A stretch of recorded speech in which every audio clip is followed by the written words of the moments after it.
Hey everybody, Ian Lee here. Hope you all are doing well. In today's video, we're going to be creating scale maps over the tune Honeysuckle Rose. Specifically, we're going to look at the first 16 bars, and then in subsequent videos, we'll be doing the bridge in the last 8 bars.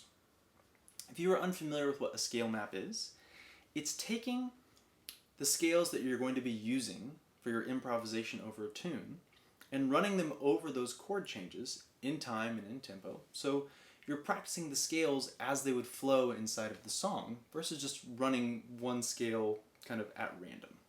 Okay? So I'm not going to be getting into some of the details of why I'm picking specific scales over specific chords and certain changes in this video. I may drop little things here and there, but I want to try to keep this concise. I would be happy to answer more intricate those details, questions about those details in the comments if you have a specific question, or you can email me. I also teach privately if you want to go into more depth like that, so feel free to reach out to me. So let's go ahead and dive in. So the first 4 bars of Honeysuckle Rose, it's in the key of F. It's a 2 minor 7 to 5 7, so that's G minor 7 to C7. Okay, so that's, and each chord gets 2 beats per bar. So it sounds like this.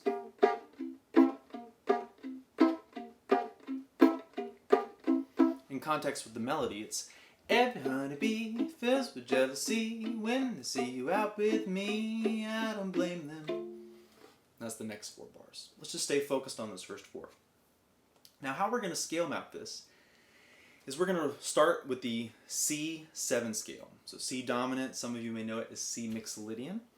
So we're going to run that scale up to its 7th degree and back down to C. Okay?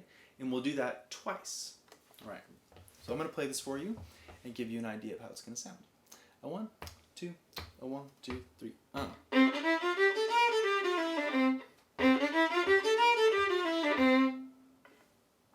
That's simple. You can even play it in a couple of different octaves if you want to kind of spice it up a little bit, but keeping it in 1 is also really good. Now, the next 4 bars of the first A section of Honeysuckle Rose, different people use different changes, and there's some stuff in the real book and things floating around out there. I don't know if what I do is going to completely match up with that, but I like what I do. It's nothing that crazy or different, but I just want to make you aware that there are some different ideas of how to play through this. So if you run into somebody who plays it differently, just work with that accordingly. So bars 5 through 6, I'm going to play over F major, G minor 7, then we're on the next bar. I'm going to do A flat diminished, and then we're going to do F major with the 3rd in the bass, or with A in the bass. So we'll end up back on F major at the end of that 6th bar. And the scale map I'm going to use is I'm actually going to run the C7 scale again up to its 7th degree and then stop. And then I'm going to play an F major scale from its 6th degree, which is D, and I'll run that up to C and then stop. So let me just do that really quick. 1, 2, 1, 2, 3, 4. Okay? Now the next 2 bars, bars 7 through 8, are an F major chord and a D7 chord, and those are each 1 chord per bar. And how I'm going to scale map that is I'm going to start on an F major scale. I'm going to run it all the way up to its 7th, the major 7th, and then come back down and play the 3rd of D or F sharp. Okay, and it's going to sound like this. 1, 2, 1, 2, 3,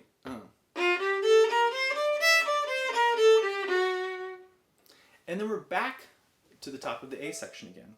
And it's all that same stuff all over again, except those last 2 bars of the A section, so in this case we'd be thinking bars 15 through 16 now, are just F.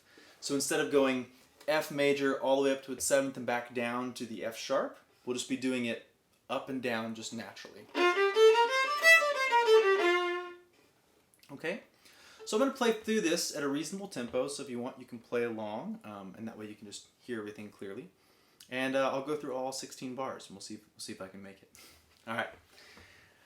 1, 2, A 1, 2, 3,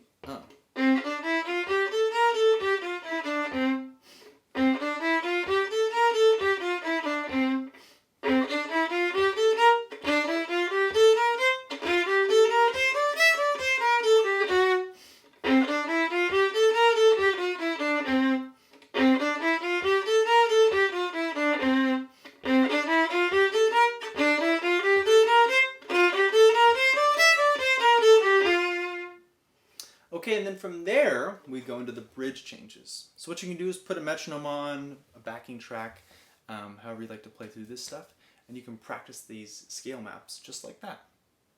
And I think in general, what I do there on those last 4 bars of the A section will fit just about anything else anyways. So I hope that was helpful, and I think if you'll stick with this with me, you'll find that it's a really wonderful way to learn how to play tunes and to work through your scales and practice them. And then we can isolate little bars and start creating lines and ideas from there. Okay, thank you so much for watching. I appreciate y'all as always, and we'll talk very soon. Have a great day.